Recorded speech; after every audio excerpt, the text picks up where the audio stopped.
What's shaking, everybody? You're listening to Improv Tabletop, the show that is usually the Fate RPG actual play where we make up everything on the spot.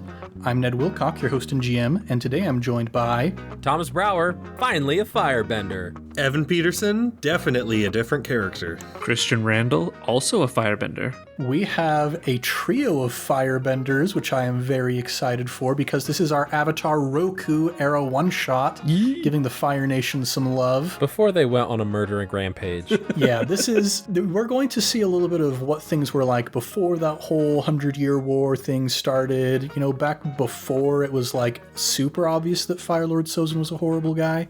But yeah, we've got a fun little story put together here. It's going to be a bit more lighthearted, so let's go ahead and get into it. A good Fire Nation restaurant is a sensory delight in every way. The smells and sounds of the cooking food underscore the graceful, practiced movements of the chefs, all leading to stunning dishes full of rich flavors and lovely textures. The Simmering Dragon is just such a restaurant in all ways but one. The Simmering Dragon is built upon Earth Kingdom soil in the burgeoning village of Yu Dao. Yu Dao is the first example of Fire Lord Sozin's vision to expand the Fire Nation's prosperity throughout the world, a colony on the western shore of the Earth Kingdom where the native citizens can blend in harmony with Fire Nation immigrants.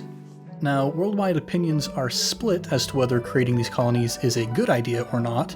From the Southern Air Temple to the North Pole, worried conversations wonder how far Lord Sozin's grasp will reach in the name of so-called cultural expansion. How much longer before Ba Sing Se itself flies the flag of the Fire Nation? But here in Yu Dao, nearly a year after the colonization, things seem to be working out. Already, weddings have linked Earth and Fire families together, and the combined skills of each nation's craftspeople have led to some of the finest metalwork ever seen. Yes, things seem to be working out, so why not celebrate? And celebration is exactly the reason why the Simmering Dragon is much busier today than usual. As the regulars chatter excitedly across their tables, an aged yet commanding voice calls out from the kitchen. Kai, get in here right now! Evan, could you describe the person who is weaving their way through the crowd to answer this call? Yeah, this is kind of your classic 30-year-old failure to launch type of human being. This guy has been getting coddled by his parents his whole life. He's dressed in really nice clothes, very fancy to kind of, fit in with the nice decor of the restaurant. He's got some, very unruly facial hair. Our listeners won't get this, but he kind of looks like me. He's starting to bald on top, losing his hair, very unruly beard, a little pudgier. If you go to improvtabletop.com and go to our cast page, you will find a picture of me, and that is what he will look like. Yeah, so you are the son of the owner of this place. And that's basically the only reason why you're the manager is because you're the boss's son. Yeah, I'm a little frustrated that she's calling on me because generally around this time I am in a hiding spot I have amongst some of the crates in the back with some tea, and I'm pretty frustrated that I'm out on the floor right now. But yeah, you hear this call and you know who's calling. It is your Nai, your grandmother, who, even though your father is on paper the owner of the Simmering Dragon, Nai is the one who really gets all the stuff done around here. So you walk into the kitchen behind the counter and you see Nai, and she's got a shriveled up old face. Her hair is tied up in the top knot of the Fire Nation. She's got a pretty nice outfit on because today's a special day. And when you arrive, she instantly just starts shouting at you, and she says, "We can't have the place looking like this when Lord Sozin's dignitary arrives." And she points out with a bony finger to the serving area, which, as far as you can tell, is already cleaner than you've seen it all month. But she continues along, and she's like, "These wall hangings are fine for the common folk, but Master Dong Po is no common folk. If we want to impress him, we need something nicer. Go fetch your father's calligraphy from upstairs. That should do the trick." No, come on, Nai. Do I really gotta head all the way upstairs just to get that down here? It looks fine. "It looks fine for you, sure." And she pulls out a spoon and she just bops you on top of your balding head.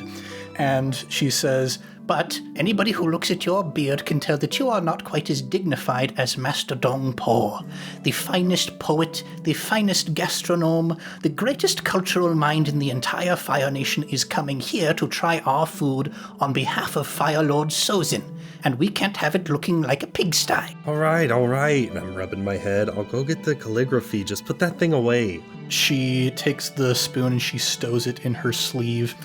And as you go to find the decorations, the buzzing of conversation continues amongst the patrons, just like, who'd have thought the Fire Lord himself sending the most celebrated cultural mind in the entire nation to little old Yu Dao here. But of course, this is a very special occasion. You see, to celebrate the success of the expansion movement and to help remind the people what life was like back in the homeland, Lord Sozin has announced that a new celebration is going to happen, the Fire Days Festival. Every year, the festival will travel to each colony on the anniversary of its colonization, providing its citizens with only the finest of delights. And that includes the finest of foods, hence why Master Dong Po is going to be arriving later today. His job is to hire the best artisans in all of Yu Dao to provide for the festival and to be richly compensated for it from the Fire Lord's coffers. So you've got all of the diners here in the restaurant, and they have no doubt who Dong Po will choose, but that doesn't necessarily make anything less stressful for the people who are working in the kitchen. And two such people are cooking frantically at the moment, one at the wok station, the other at the griddle. And let's begin with our wok master. Christian, could you describe your character for us? Yeah, you see a looming and imposing figure, not necessarily menacing, also a beard, but very sharply kept. Very close-cut hair as well, still all of it there, but graying at the temples and graying in the mustache as well. This traditional chef has come from the Fire Nation, and while his brother owns the restaurant, he really considers himself the owner of the foods because that's where his passion is. My name is Feng, and I put everything that I have into the cooking, everything that I have into each dish, and it must be done just right, and it must be a traditional, well-made Fire Nation dish. Yeah, and you have a reputation around town. You know, the people kind of giggle as you go walking past because you always have your wok with you at all times, even when you're not in the kitchen. But, you don't mind what the people say because the wok is what it's all about. I do walk the walk. Yes, you do. Yes, you do, in fact. And at this point, your mother, Nai, comes in, and she's just sent Kai to go and grab the decorations, and now she's checking on the food. And next to the wok station, we have our griddle master. Thomas, could you describe your character for us? Yeah, so if you were to take a look at my character, you would see pretty much the direct opposite of what you would see at the wok station. Fang being a very, stoic, very tall, this is how things are to be done. You'd see a very chaotic mess, but a very cheerful mess as well. I am about maybe 15 years old, and my name is Shi Tai. And I am a little girl with black hair, and I've got pigtails coming down to my shoulders, and I've got my knives just chopping all this food and kind of humming to myself. And as I scrape the food onto the griddle, and as it's cooking, just before I take it off the griddle, I warm my hand up with some fire bending, and as I quickly pass it over the top to sort of sear one side of the food, and as I do, I flip it to the other side and sear the other side and put it on my plate, and I go, Nai, order's ready. And she comes and she grabs the plate from you and says, Thank you, Sure Tai, but do make sure you put your top knot up before Master Dong Po comes. We need to put on a good presentation for him. Well, he won't be here for at least another hour. Oh, fine. And she takes the plate, and as she's passing through the crowd, she stops at the table closest to the hibachi griddle, and she says, Ria, your daughter has brought such life to this place. I'm so glad that we were able to hire her on. And Ria says, Well, I'm so glad that my daughter could work at the establishment of my best friend. And they start chatting back and forth a little bit. And at some point you see they lean in really close. And Ria's quite a gossip. She's always got her eyes about town. And as they continue on with this conversation, you notice Nai starts to get kind of frustrated. And after she drops off the plate, she comes back to where Fang and Shu Tai are. And she leans you in both close and she says, The wild persimmon across the street is going to be a difficult problem today. And you all know the Wild Persimmon. It's the Earth Kingdom restaurant just across the street that was there when you guys moved in. You guys have developed a quote-unquote friendly rivalry with the Wild Persimmon over the past year or so. The two restaurants, definitely, there's no question that one of you is the best restaurant in town. Exactly which one is the best restaurant in town is a matter of some division here in Yu Dao. It's kind of like a friendly school rivalry sort of situation. Everybody has their favorite of the two restaurants. As Nai brings up that they're going to be difficult, I just throw my head back and I go, the Wild Persimmon, they're the worst. This festival, isn't even for them anyway. It's just for us, isn't it? Oh, now don't say that. We are trying to engender peace and working together between the different nations. I know, but it's not like the king is sending their dignitary from Ba Sing Se. I mean, this is Fire Lord Sozin who's putting on the celebration, so we already know we're gonna get picked, right? Yes. Now, there certainly are Earth Kingdom artisans who are perhaps more superior in creating statuary and metalworking and whatnot, but when it comes to food, I know that a lot of the Earth Kingdom people say that there's not that much difference between Fire Nation food and Earth Kingdom food, except ours is a bit spicier, but we know that there's more heart in our cuisine than theirs. You guys use hearts in the food? And when you turn around, you see I've been standing there, and my mouth is full of the fire flakes we hand out as palate cleansers between the courses. And I'm like, I thought this was free range. And once again, the spoon comes down on top of your head, and she says, You useless grandson of mine. We can't be eating all of the fire flakes. This is our house specialty, and this is what is hopefully going to help clinch the spot for us. But I am going to need more spices from the market because you keep eating all of them up. and she pulls a little scroll out from her sleeve, and she unrolls it, and she says, Here's what we need today. For the fire flakes, cinnamon, star anise, fennel seed, clove, Sichuan peppercorn, extra peppercorn because we want them to be extra spicy, and then to add a little bit of extra kick, some cayenne and some sweet paprika. And she starts going through the menu that she's put together for Master Dong Po, and she says, Course 1, ash banana bread and smoked sea slugs, a nice opener. Course 2, hippo ox bao buns and Komodo chicken udon soup, both extra spicy. Course 3, this is where things are going to get really, really exciting. Now, Rhea told me that the Wild Persimmon are hoping to bring in an entire elephant koi to steam for the ambassador. That is a pretty big thing, but we are going to do one up over them. I'm going to make my special stock-nose mushroom stir-fry, and on top of it, some nice steamed fugu. Oh. Now, here's the tricky part. While you're out there getting these spices from the market, here's the problem with fugu. It is very illegal because if you don't cook it correctly, it can kill you. Mm-hmm. But don't worry, I am a very accomplished chef. I know how to prepare the fugu so that we won't kill the most important gastronome in the entire Fire Nation. However, because it is illegal, we have to. Okay, so here, you know old Gakata down at the docks. Mm-hmm. He is a pirate. He likes to keep it under wraps, so don't go spreading that around to people. But from what I understand, he should be able to secure us some fugu. And he also is the one bringing in the elephant koi from Kyoshi Island. So here's what I need you to do. Get the spices from the market, then go down to the docks, get that fugu fish. Here's some extra gold just to make sure that there's no issues. And she pulls out a little bag, and she goes as if she's about to hand it to Kai.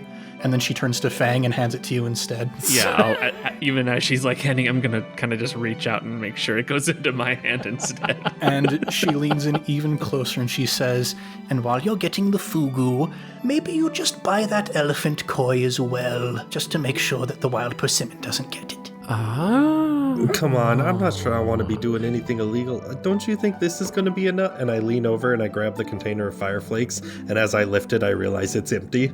And I'm like, I guess that's not going to be enough to impress him, is it? No, it is not. It's not even enough to impress me, let alone a fine dignitary like Master Dong Po. I'm just saying there's got to be not illegal ways to impress him, right? I put my arm around Kai and I go, Kai, don't worry about it. If Nai-Nai's sending us to do it, how illegal can it be, really? Nai, you're going to give this girl a record before she's even 18. When she asks that question, I kind of just like give a side-eyed look at Nana and then just keep my mouth shut.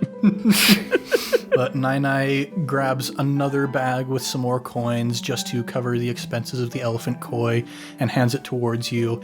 And she says, Don't worry, this is all going to work. We are going to get the Fire Lord's gold. We are going to do the city of Yu Dao proud, and we are going to show those wild persimmons. and at that, she glares out the front door across the street to where the wild persimmon is.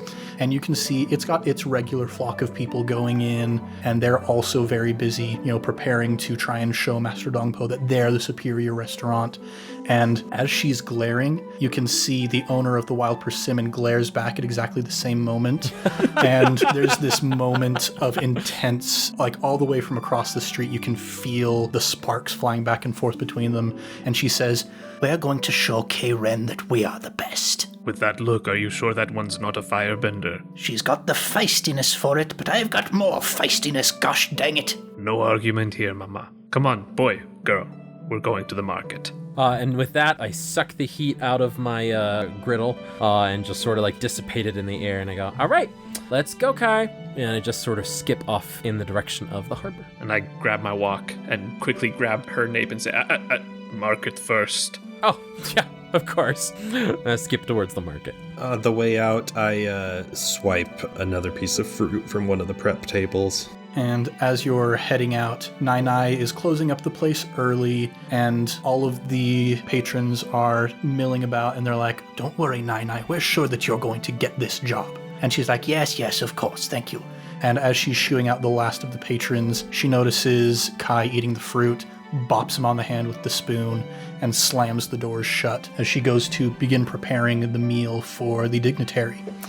And as you're walking out into the street, you notice a similar thing is going on at the Wild Persimmon, and the doors slam, and you can see, similar to how you three helped to run the Simmering Dragon, you see those three earthbenders walk out along with you from the other side of the street. You've got the two twins, Ro and Xana, and their older brother Toto. And they begin walking in the direction of the market as well, and they're just like giving you side eyes the entire time you're walking along. Like, Ro and Xana, they don't talk much, but they seethe a lot. Like, every time you look over at them, their heads are kind of down, their eyebrows are furrowed, and they've got their hands in their pockets, and like, every time a rock comes along, they kick it, and you hear like a cat screech in the background. And Toto, he's a silent type, very tall, doesn't say much, just kind of easygoing, but he always carries this big ol' spoon with him that he uses to stir pots at the Wild Persimmon. And you've seen him smack a Komodo rhino on the head with this thing, and that Komodo rhino wasn't rampaging much longer after that. I'd like to pick up the nearest pebble I find on the ground and just kind of like hold it and look at it as we walk for a second, and then I'd like to start to heat it up with my bending until I don't want it to like glow or have any signs of heat, but until it's definitely like hot to the touch. And then I'd like to turn to him and just go, "Hey, catch!" and toss the rock to him and try and give him a little bird on their hands if they catch it. All right. Would you say that you are more trying to intimidate an NPC or trick an NPC? It sounds like I'm trying to trick him a little bit. I'm not trying to get anything. I'm not trying to scare him. I'm just trying to catch them off guard and burn their hands a little bit. All right. Roll with creativity. That is a 9. All right, so you get to pick one effect. Either they stumble and you take +1 forward to acting against them, or they act foolishly and I tell you what additional opportunity they give you, or they overcommit and are deceived for some time. I'll say they act foolishly. Yeah, so you toss it over towards them, and Toto, being the tallest, he reaches out with his really long arm and he grabs the rock, and as soon as he does, his eyes widen, and he's still just holding onto the rock, and you see a little bit of steam rising up. And at that moment, the rock is ripped from his grasp, and you can see that Xana has used her earthbending to pull it out of his hand and is now just holding it in front of her. And as you look at her with the rock in front of her eyes, she is just glowering at you with ultimate hatred, and you see the rock shatter into dust in front of her.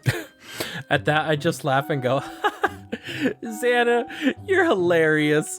Oh gosh, I wish we hung out more. And I just start like skipping next to her like a friend would, like really close, even though she hasn't been kind to me like ever. And I just like start talking to her and be like, so what are you gonna get? Oh, we're gonna get some more spices, and we're gonna do this, and we're gonna do that.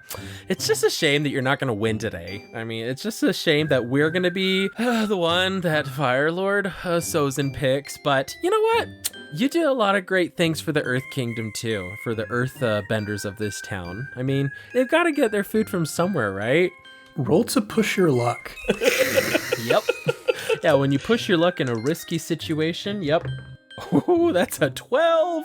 All right. So on a 10 plus, your boldness pays off despite the cost. And I tell you what other lucky opportunity falls in your lap. And Xana, as you're walking along, she's just looking straight ahead of her the entire time, not looking towards you, shoulders hunched up around her neck.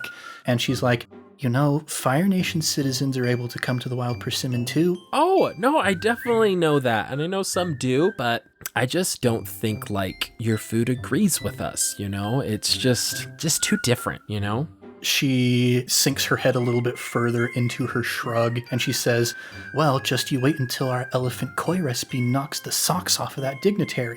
Elephant koi? And at that point, Ro reaches over and she smacks Xana on the shoulder, and she's like, don't give away our secrets. At the same time, I want to just, like, as she exclaims, elephant koi, I want to kind of just take my walk and go behind the back of her knees to just kind of knock her so she falls sitting into my walk, and then turn it over my shoulder, like carrying a bandana on a stick over my shoulder. Was that to me? Yes, that's to you. Do you want to let him do that? I'll do that and be like, whoa!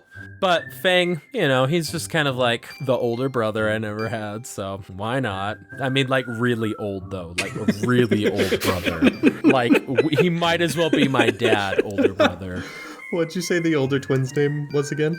You've got Ro and Xana. I'll just say, yeah, Ro, that's a big secret. An elephant koi is good enough. It might make up for the fact that you guys never learned how to season your food.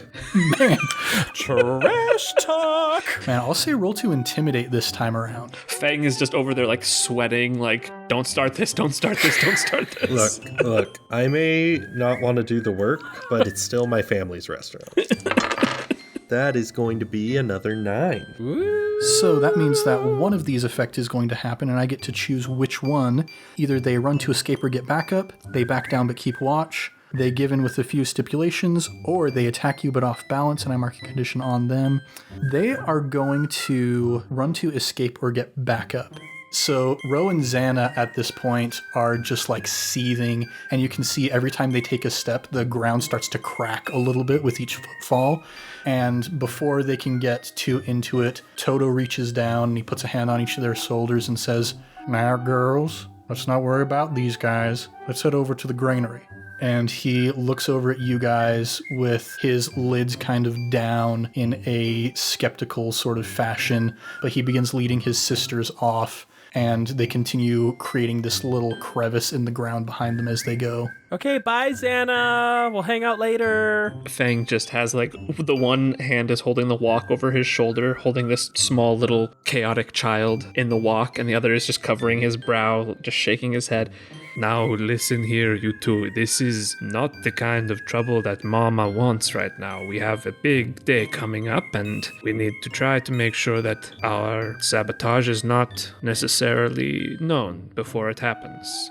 It is a mentality I don't think either of you have, this planning for victory. I sort of cock my head and I go, sabotage? What are you talking about, sabotage? I mean, I was just talking to my friend, just genuinely confused. So rude.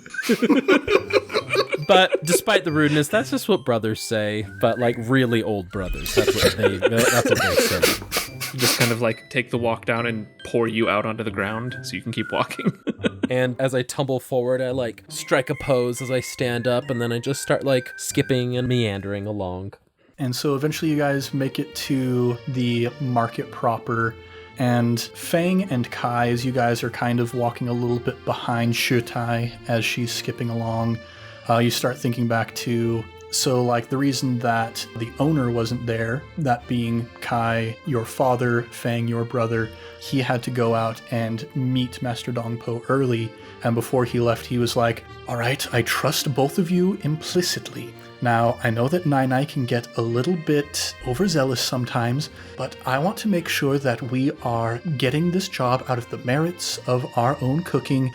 Just make sure that no scenes happen, make sure that nothing too untoward happens, and just make sure, Shutai, I love her, she's great to have around. Just make sure she doesn't do anything young and foolish. If you were to see this memory from my perspective, I hear all that, I see all that. Behind my brother, I see my mom, and she's just slowly shaking her head the whole time.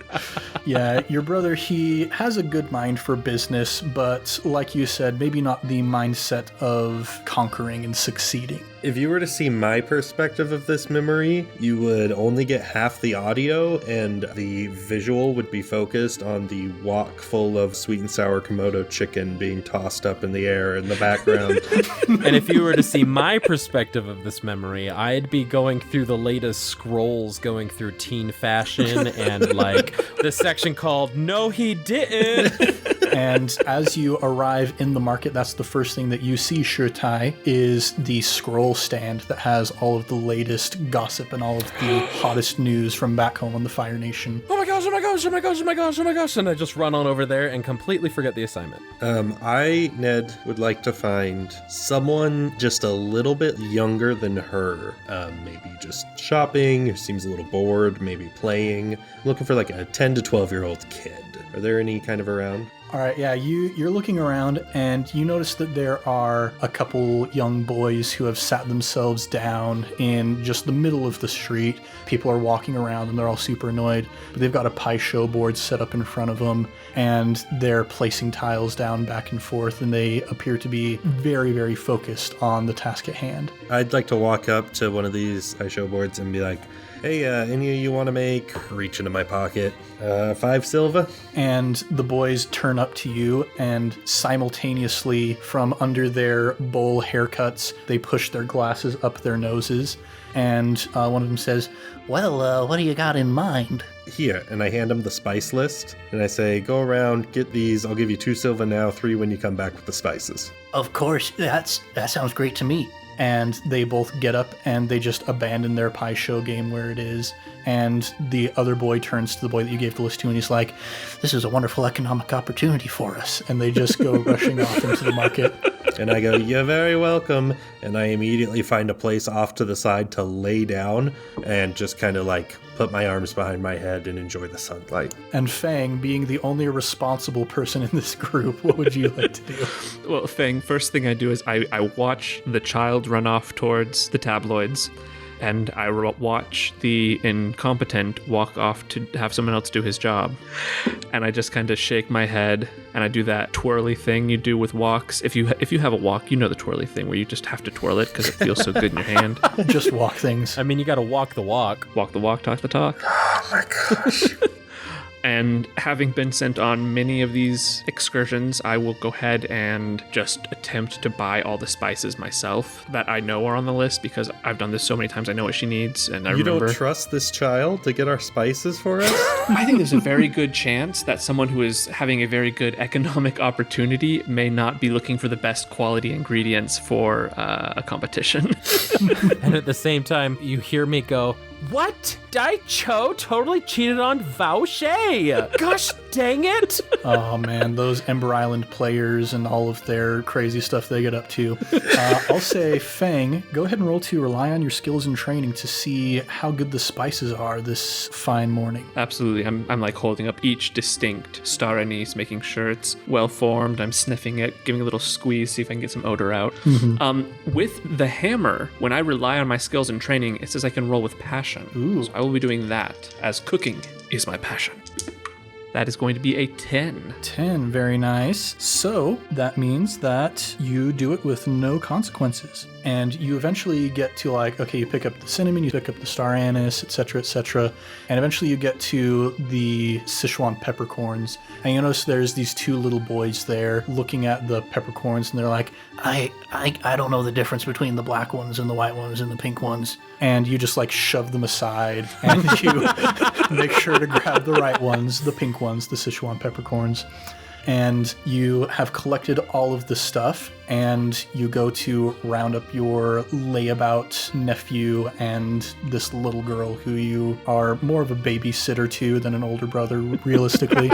Well, when you wake me up, I lift my head and I look over at the pie show boards, and I look up at you and I go, how long was I taking a nap? And I pause for a moment, just look at him, and I say, 4 hours. You missed the competition. Oh no, Nana's gonna kill me. And then I gently take the walk and I bonk him on the head. Not very long. Get up, boy. Where are the kids? I gave them some money to go get the spices. They show up, and you see that they've got a bunch of just random stuff all kind of mixed into a bag. They didn't even try to keep them separate. And you can see, like, yeah, there's cinnamon sticks in there. There's star anise pods. But there definitely are white peppercorns in here instead of Sichuan peppercorns. Well, you just mix it together when you cook anyway, right? Oh, no. Yeah, I look at it, and I go, perfect. Thanks, kids. And I toss them the 3 silver and grab the bag, and I twist it up and pop it in my pocket. And then I pull it out of my pocket, and I reach in, and it was too full, and I pull out the bag of that sweet and sour Komodo chicken I had watched being made earlier that I had wrapped up and shoved in my pocket. I pull that out so there's room for the spice bag. And then I just look at Faye and go, okay, got the spices. We should be good for that, for the fire flakes now. And then I start munching on sweet and sour Komodo chicken from this little cloth I've wrapped it in. If you ever find a way to monetize pocket chicken, you will be a success. But this is not very appetizing right now. So maybe you walk behind. We're going to the docks now. Ugh. I don't know why this isn't already monetized. This is a great idea. And you guys continue towards the docks. And as you arrive, it's kind of a T shape almost, where there's one long dock that's kind of parallel with the shore, and then that leads into the main dock that goes further off into the harbor there. And you guys come to the eastern end of the dock entry, and as you're stepping up onto the dock, you see coming over from the western side at exactly the same moment, Ro and Xana and Toto walk up as well. And you look at them, they look at you, and you both look at the very far end of the dock where Gakata's ship is, and they start sprinting in that direction as fast as they can. Oh. I go, oh, race, Santa? All right. And I just start sprinting after her as well. And as soon as she runs off, but before Fang, I'm not sure if you're going to run, but before you have a chance, I'm just going to go, dang it, they beat us to it, and make no attempt to hurry. I will pause looking at my walk, thinking maybe I can clothesline some people, and I'm going to hear you say that, and it's just going to boil my blood. So I'm going to one arm pick you up and just start running. All right. How ripped is Fang? I am not a small man. I'm used to picking up, rhino hogs and gutting them and prepping them for food. So one hand each got a rhino hog. And sure, Ty, to move out of your workspace, right? Am I right? Absolutely, yeah. Like just by the back of the uniform every day. So you guys start rushing, they start rushing, and we're going to see what happens after a short break. Oh no.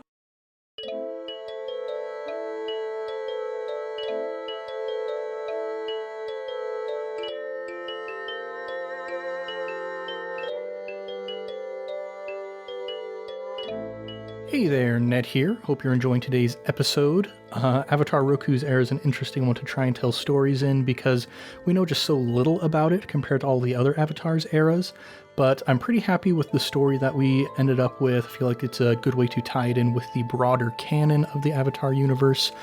Aside from that, I don't have a lot to say during this break. It's going to be a pretty short one.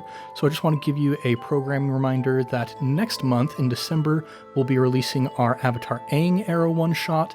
And then at the beginning of next year in 2022, hopefully in February, if the books are released on time, then we'll be starting our full-length Avatar Legends campaign, which you'll be able to hear on this channel. And that's pretty much it. Hope you enjoy the rest of the episode. This episode is sponsored by Cactus Juice. Probably not, whatever. Enjoy the episode.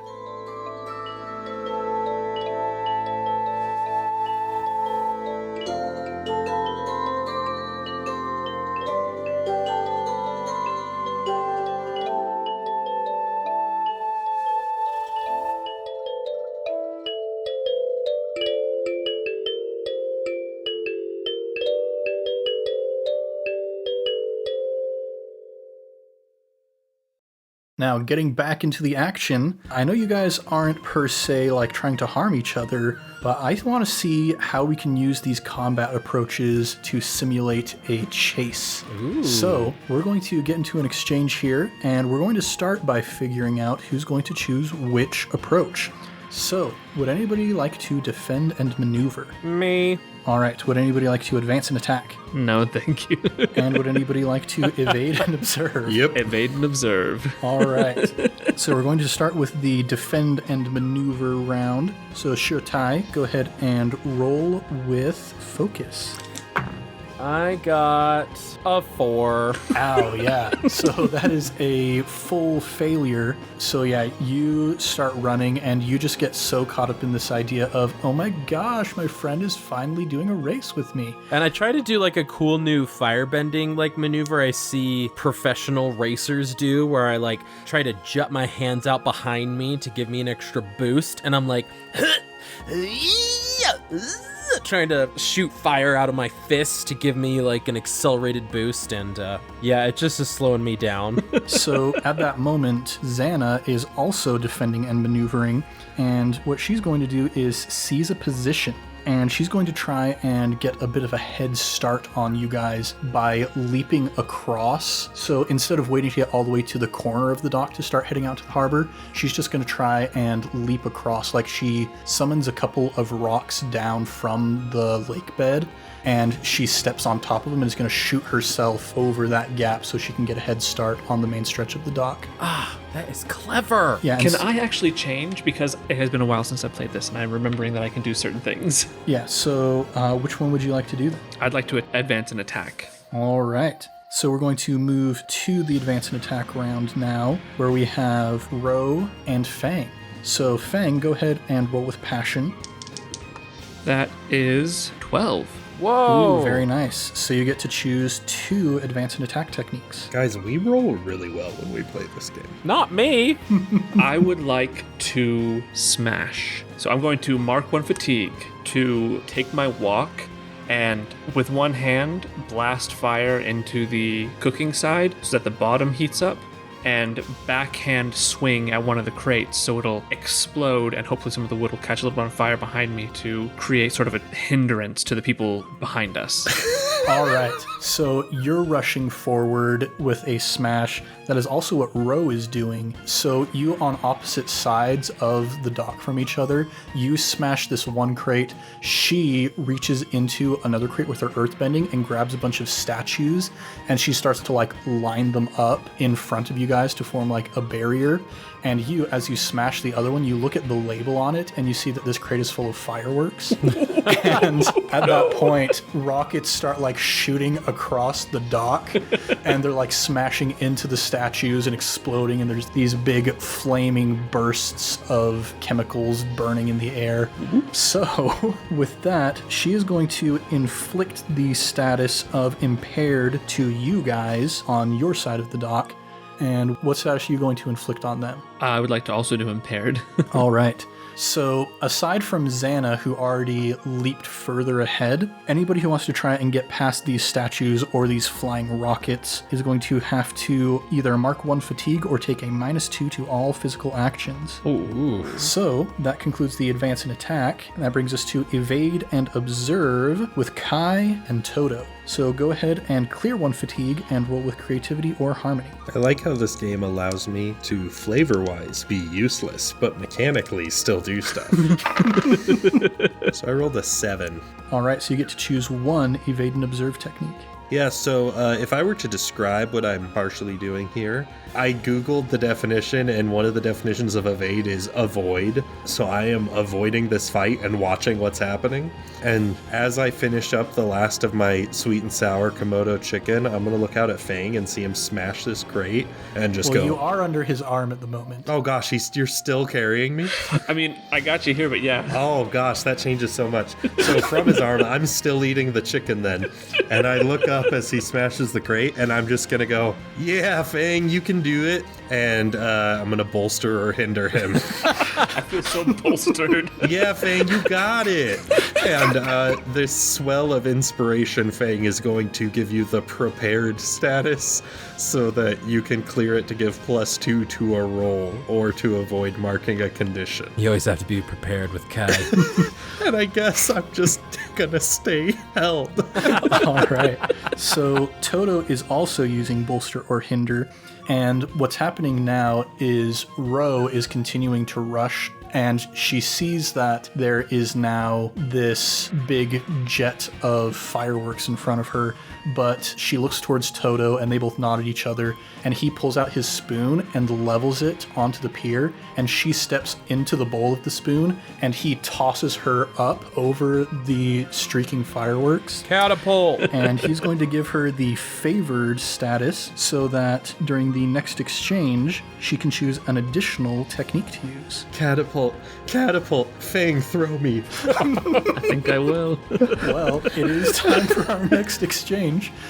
So, would anybody like to defend and maneuver? All right. Would anybody like to advance and attack? Yes. I guess that'd be me if I am the human projectile. I suppose I am attacking. All right. All three advancing and attacking, huh? That's exciting. Yeah! Okay. So, starting with defend and maneuver, we're going to begin with Ro, who is now being catapulted over the top. And so she also is going to use seize a position to try and get herself a little bit of a head start, and is also going to use the ready technique and is going to mark 1 fatigue to give herself a fictionally appropriate status, and she is going to choose prepared. So she also is ready for what's coming, and she can clear prepared to take a +2 to an appropriate roll or avoid marking a condition. I believe I may have misinterpreted what I'm trying to do here. So if I'm being thrown, I was thinking I'd be striking, but that's for a foe already in reach. I think I'm also technically seizing a position because I am being thrown to a new location. So here's what I'm going to say. We'll retcon the order a little bit, and you could also be defending and maneuvering. I think you're getting yourself ready for the throw because that's what he's going to be doing. So roll with focus to see if you can get that ready, and if you do, then you can choose one of these statuses for yourself. Come on, Kai. Focus on something other than food. 11. Hey. Nice. So you can choose 2 of these techniques. All right. So I'm seizing a position. I'm going to be thrown through the air. So as I'm falling towards whoever's closest to us, I just want to kind of be a little unstable in the air and just start blasting fire out of my hands, hoping that it will somehow stop my fall and kind of get them in the way of my fire, kind of almost an accidental rain of fire from above. And then as I hit the ground and tumble, I want to get back up to my feet and ready myself. All right. And so which of those statuses would you like to give yourself? I am going to give myself... How does this favored work? You're buoyed by circumstance, choose an additional basic or mastered technique next exchange? Does that mean ready, retaliate, and seize a position are techniques? Yeah, the way it works is usually on a fail you get 0 techniques, partial success is 1, full success is 2. If you choose this, if you get a failure, that's still 1 technique, partials 2, full success is 3. Okay, I'm going to do that. I'm going to be buoyed by the circumstance of falling through the air. All right. And I am now favored for the next exchange. Okay, that is going to bring us to advance and attack with Shutai, Fang, and Toto. And really quick, describe it. We are hindered. What are we hindered with again? I'm sorry. So there's this big row of statues that she earthbent out in front of you that you have to dodge your way around. Okay, sounds good. And you are impaired, so you have to mark 1 fatigue or take a -2 to all physical actions. I am refamiliarizing myself with a few things here with the hammer.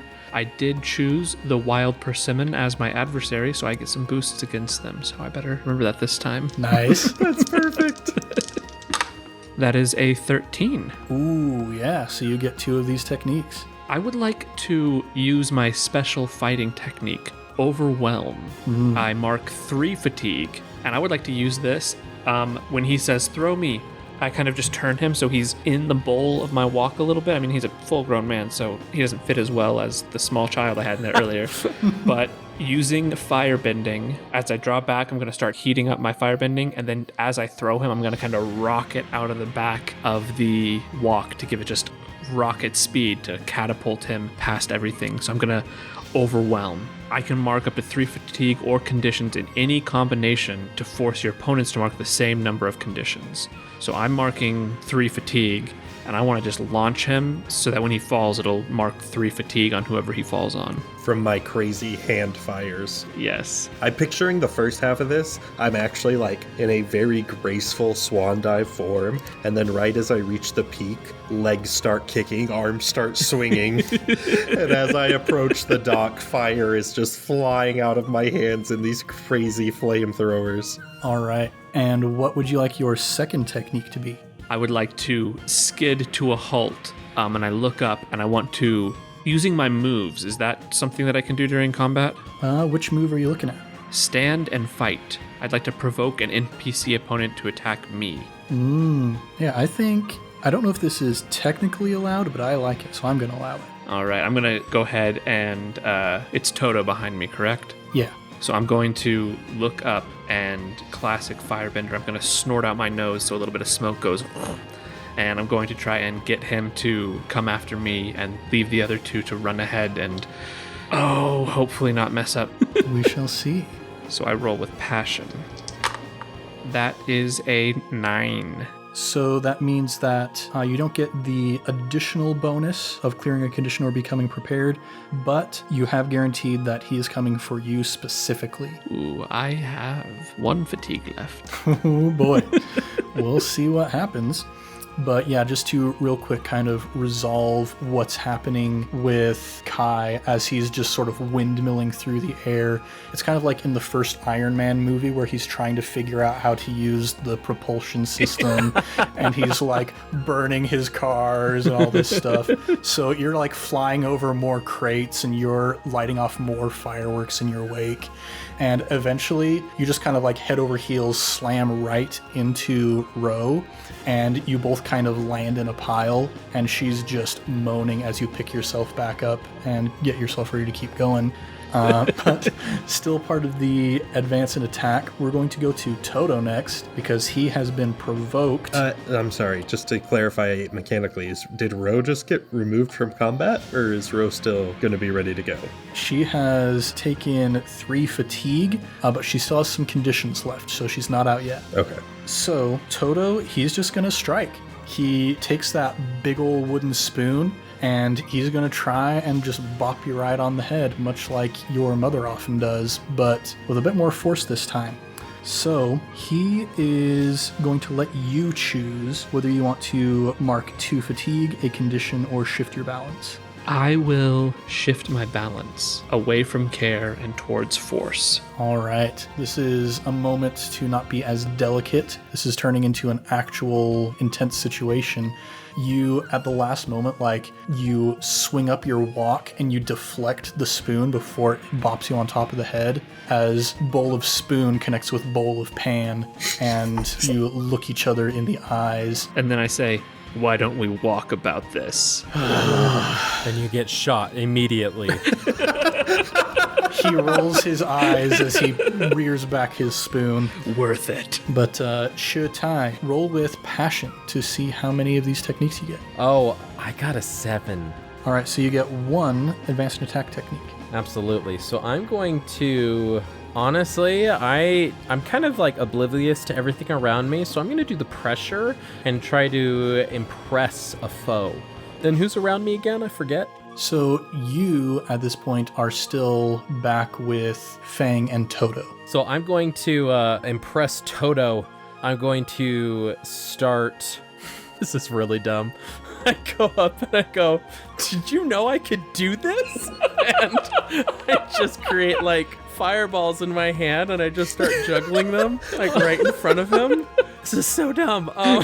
He's in conflict with Fang, and then I pop up cartoon directly in between them and push them back away from each other. And I'm like, All right. So you get to choose one of the approaches, and Toto will not be able to use that approach in the next exchange. He cannot advance or attack. which might make things a little bit difficult because he really, really wants to smack Fang in the face right now.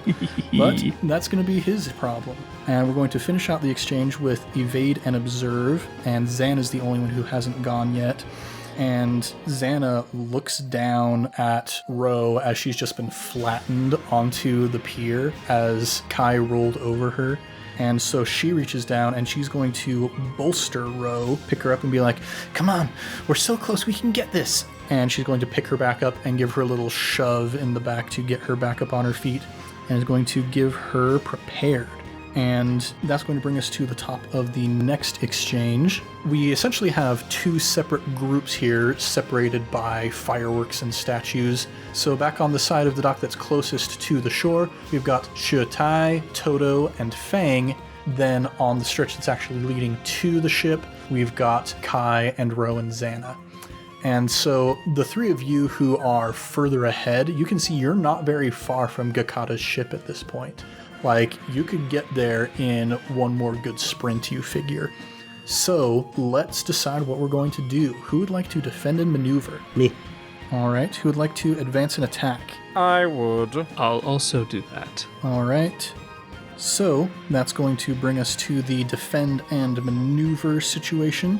This is going to include Kai, Ro, and Toto. We'll start with Toto real quick. He's going to choose to retaliate. So either of you, if you inflict fatigue a condition or shift his balance, he gets to inflict 1 fatigue on you. But now, up at the very head of this pack, we've got Ro, who's just been picked up and Xana pushed her along, and we've got Kai. So go ahead and roll with focus, Kai. Yeah, that's Snake Eyes. Ooh, that is as bad as it gets. Okay. Well, luckily for me, I still get 1 because I am favored right now. That is correct. You're cashing in your chips. Yeah. So what I'm thinking I'm going to do is, having sort of done this Iron Man learning his suit moment, I'm like, oh my gosh, I can empower myself with my hands and my feet, and I want to blast fire out of all 4 of them in an attempt to like shoot myself down the dock, which doesn't work. But I'm standing right in front of a crate of fireworks, and as I blast them straight with a huge blast of fire, they all just explode simultaneously and launch me forward down the dock. And I'm going to seize a position and use the power of this explosion of this crate to launch myself towards the boat. The ultimate slacker. All right, so you are seizing a position, and at the same time, Ro is seizing a position as well. Ro has grabbed a couple of stone urns, some big old pots from a crate nearby, and has placed her feet into each one of them and is bending those along the dock to give herself some speed. So the two of you are like neck and neck, you Iron Manning through the air, her Black Panthering along the ground, and you guys are going to reach the boat at the same time at very high speed. And we will see what happens with that in a little bit. But now we're going to go to advance and attack, which is everybody else. Yeah. So Shuotai and Fang roll with passion. Oh! Evan, I got double 6s. I take my luck and I give it to you. Perfectly balanced. Indeed. All right, and Fang, what'd you get? I got a 10 total. Nice. So both of you can choose 2 techniques. I'm going to use one of my techniques specific for the idealist and disorient. Ooh. It says pummel them with blows and mark fatigue to shift their balance. I'm going to pummel them with blows, but they're going to be verbal blows.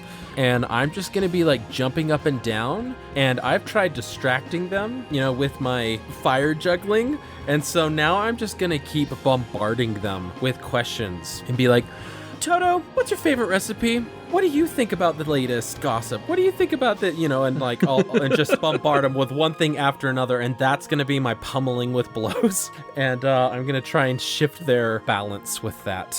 Just going to mark 1 fatigue to do that, even though I know I will take a fatigue in addition to that as well. All right. And so he is going to shift his balance 1 in the direction of, I hate the simmering dragon so much. And so since he took the retaliate action in response to that, as you're just yammering in his face, eventually he just takes the tip of his big old wooden spoon and jams it in your mouth to shut you up. And that is going to inflict 1 fatigue on you from the retaliation. Yep.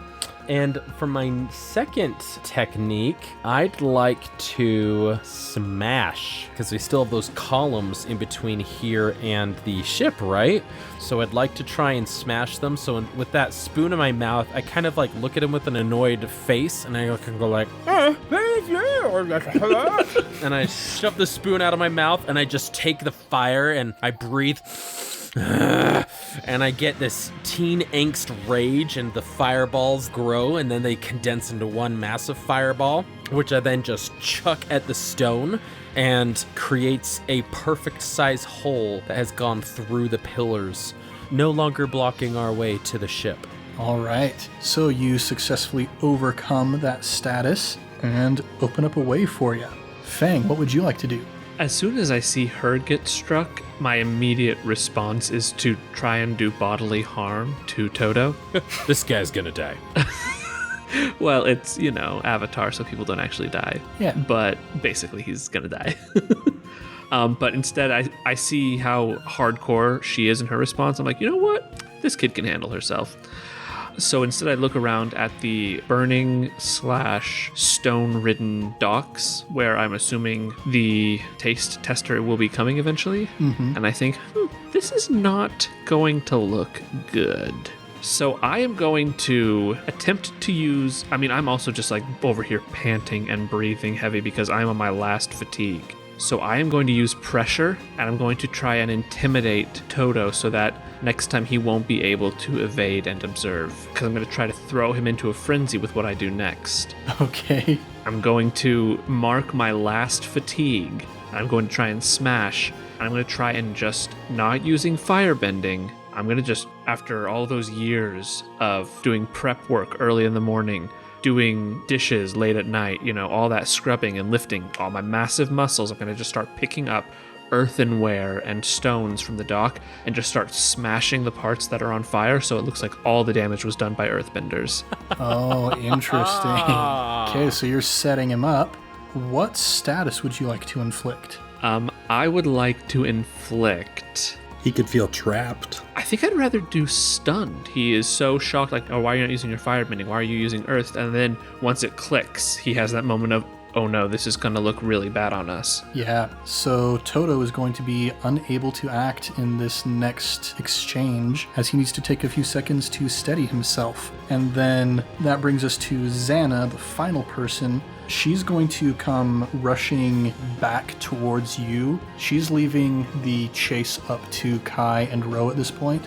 And Shutai, she comes up behind you. She's so annoyed with you at this point. She's just going to tap you on the shoulder and then just smack you in the face. She's going to strike you. I thought you guys were friends. Xana! And she's going to mark 1 fatigue to force you to mark a condition. How does getting smacked in the face by your friend make you feel? Xana! I'm really angry right now. I wish our listeners could see the acting clinic Thomas is putting on right now. A masterclass. This is even worse than when Dai Che betrayed Val Xiao. I can't remember if those were their names, dang it. That's improv, baby. So that brings us to the end of this exchange. So we've got just this big old mess, debris flying all over the place, stuff on fire, people yelling at each other. And then up at the very end of the dock, we've got 2 people flying at high speed towards the ship. And you can see at this point, Gakata, the owner of the ship, is pulling some nets up over the edge of the barge there. And you can see one of them has this massive fish in it, this huge elephant koi. And he looks up as he finishes pulling it into the ship, and he sees the 2 of you just barreling towards him, and his eyes start bugging out of his skull, and he's scrambling over this fish trying to get to safety. So, beginning of the next exchange. Who would like to defend and maneuver? I'd like to do a move that I don't know where it lines up. It's not defend and maneuver. I just want to do my it doesn't belong to you move. It says when I secretly pocket something owned by someone undeserving. So where would that line up? Let me read the details on this real quick. I have a plan and I really, really want it to work. I hope I roll well. Heart of the cards. I'll say since it's an aggressive action directly against somebody else, I'll say that'll be advance and attack. That's what I would like to do. All right. So, nobody defend and maneuver? All right. So advance and attack. We know that we've got Shotai. Anybody else? Me. That was pretty nervous. I'm so nervous, guys. I want this to happen so bad. All right. And then Fang, you are evading and observing, I assume? Yes, as I will hopefully be able to clear 1 fatigue for that. Okay, so nobody is defending and maneuvering this time, and everybody except for Fang is advancing and attacking. So let's have Kai and Shotai, both of you roll with passion. Oh, yes. That's a 9, baby. All right. I got a big old 6. Okay, so Shotai, you are just like so overcome with emotion over being betrayed by your friend Xana. Xana! Come on! I know you think I'm better than you, but seriously, you don't have to, like, take it out on me. She's gonna slap you again. She marks 1 fatigue to force you to take another condition. How are you feeling now? I'm a little insecure right now. Like, seriously, why would she be hitting me so much? All right, so that brings us to Ro and Kai. Kai, what is your plan that you've been cooking up? Okay, so realizing that my hand and feet jetpacks have been a little too effective, I'm going to try and push them out in front of me to slow myself down. And, incidentally, like every technique I've used this fight, I'm going to accidentally use Smash to destroy or destabilize something in the environment. And holding out my hands in front of me, trying to slow myself down, I want to obliterate this fish and just torch the ever-living crap out of it, just blacker than black charcoal as I fly in towards it with my flames at full blast. Nice. There is nothing left. What type of fish is it again? The giant one? The elephant koi? The elephant koi will be unrecognizable. That's my goal with how much fire is coming out of my hands trying to slow myself down. Okay, yeah, so you start slowing yourself down, and this giant burst of flame comes out. And so Ro was going to try and smash to prevent you from getting any further, but at this point, I think she inadvertently is going to strike you as she just runs into you as you suddenly decelerate. And so she smacks into your back. And she's not going to mark a fatigue because it was unexpected to her, but you get to choose whether you're going to mark 2 fatigue, a condition, or shift your balance. I'll take 2 fatigue. All right. And so you two kind of go stumbling head over heels once more, and you land in a pile in front of the charred carcass of this elephant koi, and Gakata is sitting there behind it, and his eyebrows are starting to smoke. And you can see in his arms, he is holding it tightly, is a net that has the fugu fish in it, and it has puffed up, and its spines are kind of sticking into his arms, but the spines aren't venomous. You don't have to worry about that. Oh, okay. It's just like the liver and the eyes and some of that stuff. But he's got this fugu fish sticking into his arms as he's holding it close to himself, hoping that it doesn't get charred as well. Do I have time to say something here? What would you like to say? I just want to wearily lift my head and go, the big guy at the end of the dock's got the money for these. And then lay my head back down. And speaking of the big guy at the back of the dock, the only one who hasn't gone yet, again, Toto doesn't get to go because he is stunned this round. Fang, what would you like to do in response to all of this? Looking back and seeing the charred fish, I take a deep breath and I breathe out, clearing that 1 fatigue. And I turn and I say, well, it looks like you're stuck between a walk and a hard place. And then I'm going to roll to see if I can evade and observe. All right, clear 1 fatigue and roll with creativity or harmony. That is a 7. All right, so you can choose 1 technique. I would like to use test balance and mark that 1 fatigue I just got back. I'm going to spend it now to challenge an engaged foe's balance. So is this going to be against Toto or against Xana? Toto, yeah, I know what his thing is. Yeah, you already know his principles, so you just shift his balance by questioning or challenging his beliefs or perspective. And I think just the fact that his principle is, I hate the simmering dragon so much, I think that's enough to push him over the edge. And he, in fact, loses his balance at that point. This dock's It looked like he destroyed it himself. Yeah, he's going to lose control of himself in a destructive and harmful way. And he just like leaps on top of you and starts like trying to pummel you with his spoon. You're blocking it with the wok every which way. And at that point, a small skiff comes in to the dock and pulls up alongside it. And you see a couple of Fire Nation guards step out. They bring the plank up onto the dock, and Master Dongpo comes walking up to see all of this carnage. And smash cut to later on, after he has sampled the cuisine from both restaurants. He is shaking hands with Nai Nai, and she is saying, Master Dongpo, don't worry, we will not disappoint you or Fire Lord Sozin like those barbaric wild persimmons. And she glances over at the wild persimmon, and you can see that Karen and all of her workers are standing there, some of them a bit more bandaged up than the others, just looking defeated and glaring at you. And as Master Dongpo leaves, Nai Nai turns towards all of you and pulls you in for a big ol' hug and says, Well, I think from here on out, it's going to be flaming fire flakes at every Fire Days festival from now on. Let's celebrate. And she brings you all into the back. The sounds of your mirth and partying go up into the night sky. And that is where we're going to conclude today's story in the world of Avatar Legends. Yeah! I forgot about my extra fighting technique, and I kind of wish I'd used it now because I can target a foe's vulnerable equipment and render it useless or broken, and I wish I'd broken that spoon. Hindsight is 2020. But thanks for listening to Improv Tabletop. We'll be back next week with more of our improvised campaigns, and next month with our final Avatar Aang one-shot before we begin our first full Avatar campaign. So if you want more, go ahead and subscribe, maybe even give us a review. We would be as happy as a layabout grandson who has been given permission to eat as many flaming fire flakes as he wants if you would give us a review on the podcatcher of your choice. We're also all over social media at Improv Tabletop.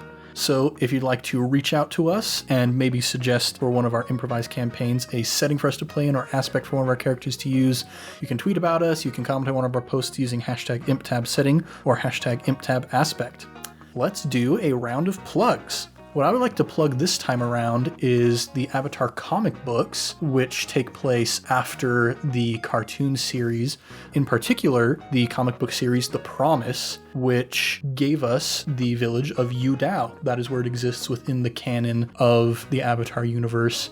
And while we explored a bit of the beginnings of this settlement here, these comic books take place in a really interesting time when Aang has, defeated Fire Lord Sozin. He's trying to figure out how to bring harmony to the nations and wondering, is it time to split up these Fire Nation colonies in the Earth Kingdom? And a lot of kind of the moral quandaries that he goes through with that. So really cool stuff. Check out those comics and enjoy some more wonderful Avatar lore. Maybe Shurtai's descendants are in that comic book. Maybe, who knows? I think Shurtai learned a lot today. I think she learned that people who say that are your friends maybe aren't. And I don't know that person ever said they were your friend. And the Fire Nation is superior to the Earth Kingdom. Oh boy. Thomas, do you have anything positive that you would like to plug? Yes. All jokes and tension aside, I'd like to plug just loving each other. Just make sure that you really are doing what you can to love each other and see things from other people's perspective. And although this was maybe drastically showing the tension that was building leading up to Fire Lord Sozin taking over the world, don't be like Shurtai. Be like literally anybody else in the world of Avatar. A message for the ages. Yes. And lastly, there's no good way to segue it, but we got a sister podcast, I Cast Fireball. And if you've listened to literally any other episode with me on this channel, you've heard me talking about I Cast Fireball, where it's a D&D actual play 5e adventure where we go through the campaign Tyranny of Dragons, where Ned is a player. We've got some super fun episodes coming up here where we get into some very obscure indie film references and some possibly tense battles where life and limb may be lost. check us out. Well, the story, Thomas. Oh, man. Evan, you got anything that you would like to plug? Yeah, I mean, generally I try and keep the plugs between our Avatar one-shots and our main series campaigns a little separate, but anyone who's listened to the main campaigns I've been on recently knows I also was recently betrayed by someone I thought was a friend. And so I get where Thomas is coming from, but he's right. You need to still show love. Even though this friend of mine who will remain unnamed was so horrible to me, I still have to move forward and continue to love the people around me. And maybe one day try and forgive him. We'll see. But yeah, well, that's all I got. Right on. And Christian, you got anything that you would like to plug? Yeah, I want to plug you guys listening. I was talking to Ned just a little while ago about how cool it is that we get to do this. It's super cool that we get to do this and share it with people. So just want to say you guys are awesome. My plug is the Catchers of the Pod. So wait, isn't the Catchers of the Pod the apps? That is the industry term, I believe. So your plug is iTunes and Pocket Casts and Stitcher I just thought it meant your ear holes. No, audience, we love you. We love you, audience. Yeah, we're super glad that you're listening, and we hope that you continue to enjoy our Avatar episodes moving forward, and maybe even our Fate campaigns as well. But thanks for joining us here in the world of Avatar Legends. I'm Ned Wilcock, your host and GM, and I've been joined by... Thomas Brower, a pacifist at heart. Evan Peterson, incidentally effective. Christian Randall, the responsible one, for once. Much love and stuff, everybody. We'll catch you next week on Improv Tabletop.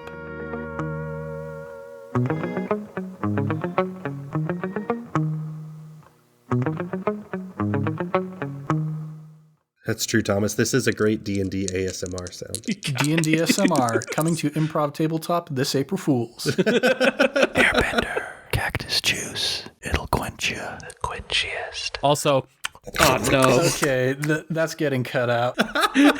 After credit scene, baby.